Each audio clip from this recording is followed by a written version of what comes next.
Welcome back to Brave Ideas, where we chat with the leaders in commercial real estate to answer all questions, space as a service, and help office real estate reposition to meet the evolving demand from the future of work. If you're an investor, fund manager, developer, landlord, operator, property manager, agent, or broker, hit that subscribe button. And if you prefer to watch or join the newsletter, head over to braveideas.media. I'm your host, Caleb Parker, and I want to give a big thank you to the team at WorkLife for their brilliant podcast studio and hospitality. If you've been thinking about launching a podcast, I highly recommend getting in touch with them. We'll include a link to their podcast studio in the show notes. My guest for this episode is Rebekah Lloyd-Beere, head of Flex at MediaCity, where she leads a 100,000 square foot Flex operation in Manchester, England. Rebekah's journey says a lot about where this industry is headed. She did not come up through a traditional property route. She came from hospitality, started at MediaCity as a receptionist 10 years ago, and built her career step by step by spotting gaps, making the case for new roles, and proving the value of a more people-first approach to Flex. Joining me as co-host for this episode is A.L. Lasker, CEO of FlexSpace AI, our headline sponsor this season. Now today, Rebekah oversees the P&L, the customer experience, and the growth of the Flex business up in Manchester. But what stands out most is how clear she is on one thing. This is a people business, not just a real estate business, not just an operations business, and not just a numbers business. In this episode, you'll hear how that mindset translates into real commercial decisions, from helping customers downsize rather than lose them, to using virtual offices and day bookings as a gateway into long-term memberships, to building loyalty through the small details that most operators overlook. We also talk about retention, pricing, revenue quality, and why the best Flex operators understand that long-term value is created by trust, flexibility, and genuine care for the people they serve. Now, before we jump into the full conversation, here's a quick word for our headline sponsor. If you're a Flex operator still juggling spreadsheets and manual rate sheets, stop. You don't need to be a wizard to outsmart the big guys. You just need FlexSpace AI. It's your AI-powered revenue team that never sleeps, optimizing prices, automating marketing, and filling your space while you focus on your members. No burnout, no guesswork, no what-if tabs at 2 a.m. With FlexSpace AI, your building works as smart as you do. Now head over to flexspace.ai/brave and start growing your revenue today. Now, without further ado, let's jump into this episode with Rebekah. Welcome to Brave Ideas, Becky. Thank you for having me. And welcome to London. Thank you for having me. A northerner down south. A northerner down south. Everybody will hear the accent properly in a minute, and they'll say, okay, well, where's she at? And thanks for joining me here. Thanks for having me. We are at the WorkLife podcast studio again in London all season long. So give a big shout out to them and their amazing backdrops here. Look, Becky, we've got a lot to talk about in a little bit of time. Mm-hmm. And I think we heard in the bio sort of how you've come up through the ranks, but I want to hear it from you, a little bit of your career journey and end on advice for anybody entering this industry. Okay. So I joined MediaCity 10 years ago. I started as a receptionist, and I think one of the big things for me was I wanted more out my role. So I started asking if I could snag the building, if I could do community events, because my occupiers were all SMEs.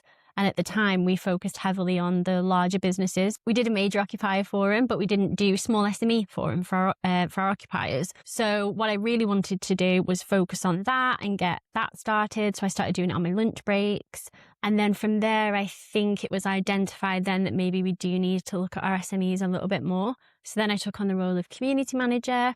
Then from there, I took on operations manager, then head of operations, and then head of Flex. But none of those roles existed prior to me creating them. So I just kept putting business cases forward as to why we needed this role and why did we need the next role. And then it allowed me then to, as I mentioned to you both earlier, everybody in our team has started as a host or a receptionist and worked their way up. And that then allowed me to start progressing other members of my team to then fill in those roles. So our community manager, our leasing manager, and our general manager have all done a host role initially to begin with. Also, what you're describing to me is how passionate you are about your customers. Often in our industry, the people who enter at an entry level and grow they grow with their clients, and that passion just shows through. How would you advise a new person coming into this industry to think about their career path? Being fully transparent, I came not from a property background. I came from a hospitality background. And I was really concerned that that would be a weakness for me, was that I didn't go to university for that. I went to university for documentary photography, nothing to do with property. But I think for me, what was really clear was Flex is a people-orientated business. Yes, there are elements of property in it. Yes, there are things you can learn along the way. But for me, the on-site experience was so much more valuable because I learn by doing. So for me, when I joined the company, and for anybody looking to get into it, I think it's people, people, people. The rest of the things you can be taught, but you can't be a people person. You can't teach that. And it's really hard, and it comes across as disingenuous if it isn't really who you are.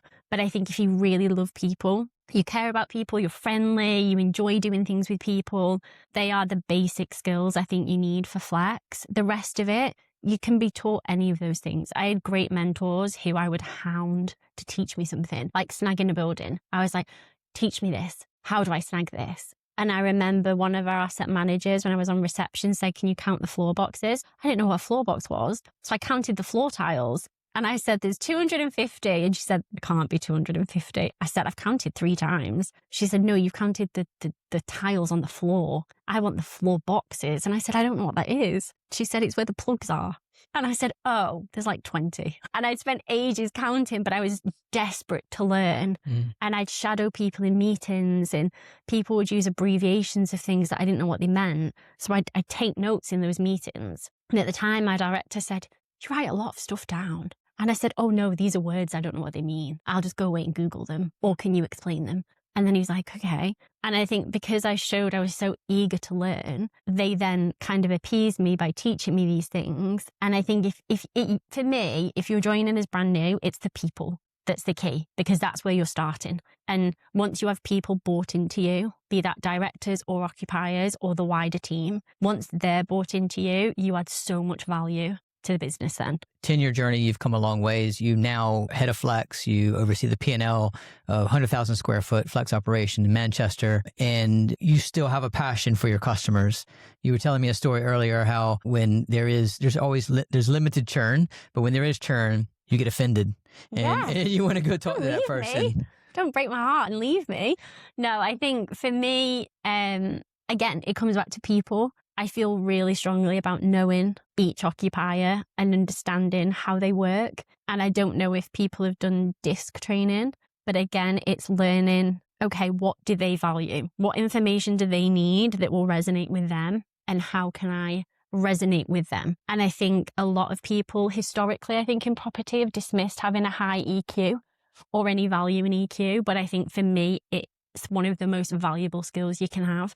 Because if you can understand how a certain person operates and they're the key person for that business, you will deliver the right information for them. Well, we've always said that we're not in the real estate business, we're in the people business. And, yeah, 100%. And I think one occupier who was leaving, yes, I found out that they were having those second thoughts and they thought, we don't know if we can stay, how will we make it work?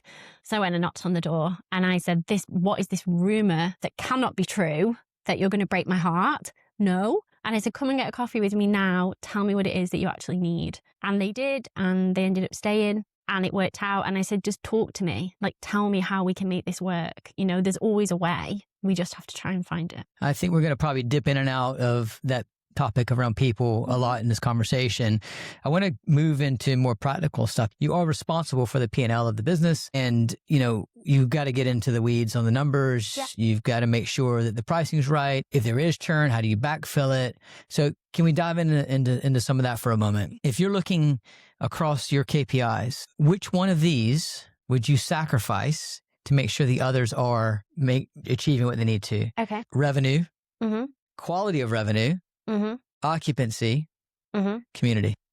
I would sacrifice quality of revenue, because what we've found at MediaCity is that once people join us, they don't leave. So our retention rates are really high. And when people do leave, it's not because they're going elsewhere. It's usually because they no longer require an office space in our location.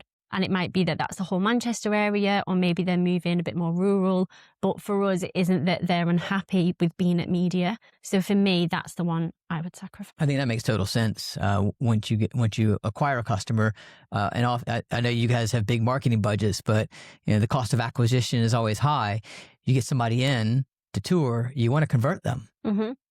Not whatever cost, but you want to convert them, Yeah. right? You get them in, you can always increase that income, or maybe even generate ancillary income from them from other services like meeting rooms and podcast studios. Yeah, exactly. And I think one of the things I've always said I feel really strongly about as well is, given where MediaCity is located, I really want people who maybe can't afford the super high rents to be able to get access to those communities and be able to make those connections with other businesses that can help maybe their startup business lift. So for me, if I get a company in who are at their max budget, I'd rather get them in, even if it's slightly lower than what I would want for that office, to help benefit their business and then also allow them to grow with us as well. So I think for me, it's about being kind of a gateway into office space as well, and also a safe community where they can grow and we can make those connections for them. So you mentioned the gateway to the office product. Is that how you leverage the on-demand bookings, the meeting room, the podcast, where you open that to the outside world? Yes. So anyone can use our podcasts, our meeting rooms, anything like that. Again, for me, it was the meeting rooms and the requirements and the content studio where we've got filming, you can film. We've got the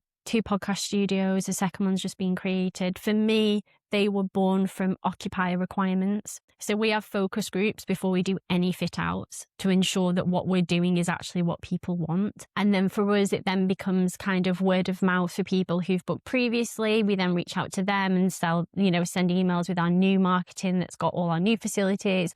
So for me, it is about creating spaces where maybe people who are based slightly outside, they can also afford to come in and use the meeting rooms or the podcasts. Okay, so you've sacrificed your revenue quality. Mm-hmm. Now I'm going to come back to that topic. Okay. How do you define revenue quality? It's tricky, isn't it? Because you've obviously got the FD telling me, we need to be hitting this, we need to be hitting this. But for me, I see the revenue quality as somebody being in the space. Yes, they might not be paying at the highest desk rates that I can achieve, but because our retention is so high, there will be others who are paying a lot higher. And that creates a buffer for me where I'm able to offer certain things at maybe slightly discounted or slightly cheaper. And, I'll put a case forward to say to the board, please approve this. This is the reason why this business has got so much potential. They should be here. This is what we should be doing. And we're really fortunate. We have a new CEO currently, and we're really fortunate that she is from a media background and understands the trials and the ups and downs that people do go through who are in a media business. It might be that you've won a contract for this month and you need a slightly bigger office for 6 months, or is it that you need to downsize? And then that affects my monthly income. It might be spread out longer. But for me, flex is meant to be flexible, And if I have one occupier who needs to downsize for 3 months because they didn't win that project, and then 3 months later they want to upsize again, that's the point of flex. I think that phrase flex is meant to be flexible. As our industry becomes more and more mature and more established players and investors enter flex, we can tend to lose sight of that because we look at the numbers. Yes. And, flex is meant to be flexible, and you pay a premium for that flexibility, but also you're saving, because you might be paying a premium on the flexibility, but you're saving on the longer cost of CapEx fit out or, 5-year lease where you might not need the space in 3 years kind of thing, right? Mm-hmm. But on the flip side, the downsizing piece is important too. And I think it's important to know your customer, to build that relationship. And I can hear that you're very passionate about the people that you serve, and to be able to understand their business and help them downsize. That's the best retention strategy ever. Well, yeah. And that, to me, that's always been the point, is if you can't afford your rent, I'm causing you and your business so much stress that really, if it's 3 months, it's 3 months. If you're here for another 2 years, in the grand scheme of things, it's helped your business from a cash flow perspective. That's invaluable because not everybody would do that. But then you might increase again. I don't know, it might even be 6 months. You might increase again. But for me, the point of flex is the flexibility. And it also builds trust that they know I'm not just here to take your rent, pay your rent. It's that black and white. You've signed it. We're not doing anything else. That's it. It's done. They know that isn't what I'm there for. They know that isn't what I'll do. You talk about helping someone downsize. They're in a contract for 2 years and, for a certain size office, but they need to have a smaller footprint. Great. You've helped them, but now you've lost some income on that footprint that they've left. You also talked about a story of how you had this one big open space. It was great views and you could put an amazing office there and probably charge the highest rents, but you pushed against that because you wanted everybody to have these higher views and not just somebody who could pay the most. So how do you balance these amazing, impactful values with the P&L that you have to drive? I'm constantly fighting a little underdog's fight for no reason, but it really matters. Because I think your example of the view, yes, we launched a new floor, there's 15 offices and there's a corner that is the best view. And I didn't want somebody who could afford the most rent to have that view because I didn't think it was fair. So yes, I could have leased the one office with the best view at a much higher rent and not let anyone have it. Or I could have done, which I have done, leased 15 offices where everyone has the view. And for me, bigger picture, that's one occupier who would have got the best views, okay? But now I've got 15 other occupiers. So my income's much higher because I've let 15 offices and I've not let one. And everyone has access to that great view. Everyone has access to sitting there doing their breakouts. For me, I always try and look at a bigger picture, and maybe I have a true kind of SME mindset of it isn't about getting one occupier in. Don't get me wrong, on the floor above, I had a 4,000 square foot office and that did have the best views because it was a much larger office and one occupier took it. They have the best views, but it was a much larger space. This floor is 2 to 20 desk offices. I want everybody to have access to that. I want people who are paying for a 2 desk to feel equally as important as someone who's paying for a 20. So maybe it's not about sacrificing the revenue quality. Maybe it's having a longer term picture. Sometimes there is the revenue quality, being completely transparent. Sometimes there is that where I do see real potential in an occupier and I can see they're at their max budget. And if it's a bit off for me, again, bigger picture, they'll probably renew. They'll increase their rents on their renewals. I can bring them in line at a later date when I know they're doing well because I know they've been supported by our team on site. I know we've made these connections for them. I know they're in a better place.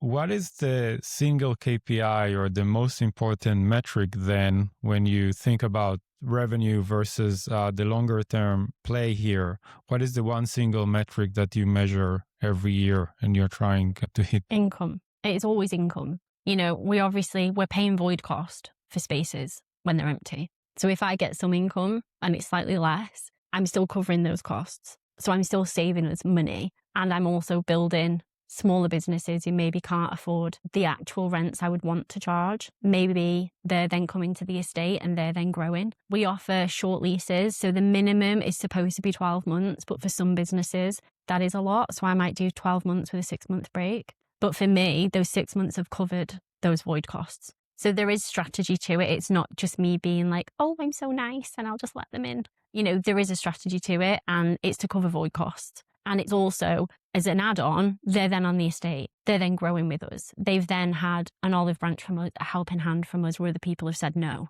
So the strategy behind it is we're covering the voids and we're bringing people in. And after 6 months, maybe 12 months, they'll probably grow. And some people don't grow. But as long as they're happy with the space they're in and they know that eventually the rents will increase, then that's all I can do is be transparent with that and hope that they stay. And as I've said, they usually stay. So I'm going to pick up on a comment you mentioned earlier. You used the phrase SME mindset. And I think many people in our industry have this SME mindset. You related it before we started recording to the virtual office product that you guys sell. Yeah. Can we pick up on that? So for me, I feel very passionate, and I've said this numerous times. MediaCity is a hub of wealth in Salford. Salford is a poor area. If you look around us at Media, it is a poor area. And for me, coming from a working class background, coming from Wigan, where it's not poor, but it's not a well-off area. For me, I feel really strongly about enabling people of Salford to feel as though they belong at MediaCity. And for me, if there is somebody at home trying to get their business going from their bedroom and they can pay £50 a month for a virtual address at MediaCity, they can put it on their website, they will turn up for a meeting, we will act as though Yes, of course they're an occupier. Such a body, no problem. Come in and meet them. If that helps them get their next business deal, then what a win. That's the best thing for me is that. And to be able to help businesses grow. That's why I love Flex so much. A lot of people chase the big deals and the big occupiers. I've never been that way inclined at all. I love SMEs. Well, I think the SME community, and anywhere you see Flex, you see a growth in entrepreneurship because it gives access to people. And Freddie Ford with Patch last season talked about how talent's distributed, but often opportunity is not. And you are tapping straight into that mindset there. But ultimately, that helps that business grow. That helps provide impact on that community. Mm-hmm. But it also helps your future bottom line, because if they grow their business, they're going to grow into bigger offices. And on your estate, you've got 4 buildings. One of them is traditional office. Mm-hmm. So would they go into there? Now, you also mentioned that some of the traditional office tenants wanted to come into Flex. They do. It's kind of a rod I made for my own back, because when I was a receptionist, I did everything for them, again, because I just cared so much, that they thought it was part of the package. And so when it came to a renewal, we said, no, conventional doesn't get this. And they said, what do you mean? And I said, I know, we've done it for so long, but it's just because I did it. And then I asked the next person to carry it on, and the next person. So they've now switched to Flex because they see the value in it. And I also think it links back to the people, because I can go anywhere and see nice space, anywhere. And I could be swayed by a nice view or a nice building or a nice fit out.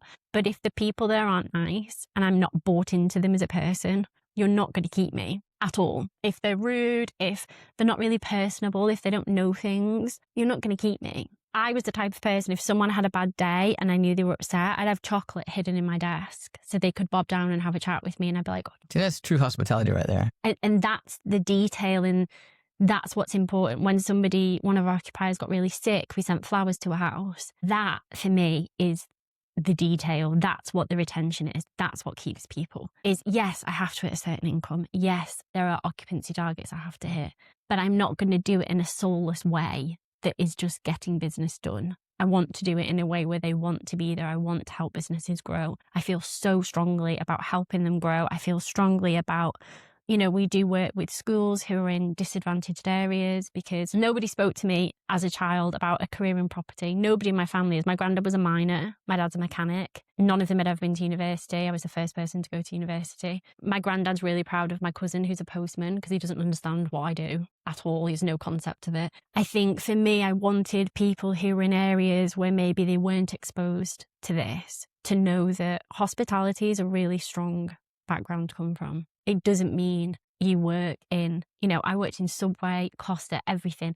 It doesn't mean that those are your careers. They can be, but it also means you can come into this career path and have amazing transferable skills. Well, I think some of the best people in our industry came from hospitality. Exactly. It's a very, very much a needed skill set and personality mindset that we need in our industry. Becky, what would you say is like the single most important thing you and your team do that keeps your customers and converts visitors to customers? I think everybody has to be treated equally as important, no matter who they are. I think if you're there for the day, so as an example, we used to, and we still do, office day rent. So if you're coming up from London, as an example, you have a lot of meetings that day, you're bringing your whole team up, you can book an office with us and you can pay for it for the day. We've converted those clients into occupiers because they're used to our experience. They're used to us having a meeting room, but they've also got an office book so the rest of the team can work while they're coming in and out, while they're meeting with clients. So they're already used to that level of experience and also investment. The team remember them. I'm really big on names. I think it's really poor when someone spells your name wrong. And as someone who has a name that people spell wrong, I think it's really poor because you have to type their details in to talk to them. So why can't you remember their name? I think not addressing people by their name is quite poor as well, because it shows you've remembered them. So I think it's small things like that my team will always do. They will know everybody's first name. They will remember key things. And I think that for us is where people buy into it. So they might grow with us because maybe they need a registered business address, for example. So the first virtual package is just an address. If they then want the registered business address, they'll go to the next one. If they want some meeting room usage, they'll go to the next package. But they'll know that our hosts know their business inside out. They answer the phones to them. People are familiar with them. So then they want to stay in this because it's also a safe space. You know, you can come here and yes, maybe if you're not paying for the right package, but you need a space to work, we'll let you off. The host will definitely let them off and not tell me. But I'm not bothered because if that matters to you on that day and you need that space, just let them use it. I'm not bothered. If it means they'll take the next package because they've experienced it. So for example, when we do viewings, if I can tell somebody is unsure of a space, I'll invite them and the team to use the space for a week, like a try before you buy. Well, I think the key takeaway here is you know, we're not in the real estate business. Hospitality is important, but we're not in the hospitality business. No. We're in the people business. We're in a lovely hybrid. It's the best bit. I think it's the best thing. I see the conventional team at work and I'm like, oh, that's just not me at all. Well, Becky, this has been fantastic. Congratulations on your career growth. And I think you're a great inspiration for many people that will listen to this episode and just want to grow their career in this industry and maybe come work with you. Hopefully. Thank you so much. That means a lot. I suffer a lot with imposter syndrome because I've been surrounded by boys clubs who were like privately educated, went to university, all those things. So I have a real imposter syndrome sometimes about being in this position and what I can achieve. So it means a lot when people say that. So thank you. Well, I think you have a lot more to achieve in the future. People should be more intimidated sitting around you. So there we go. How about that? Thank you. Well, thank you very much, Al. Thanks for co-hosting today. Thank you for tuning in. And until next time, take care of yourself.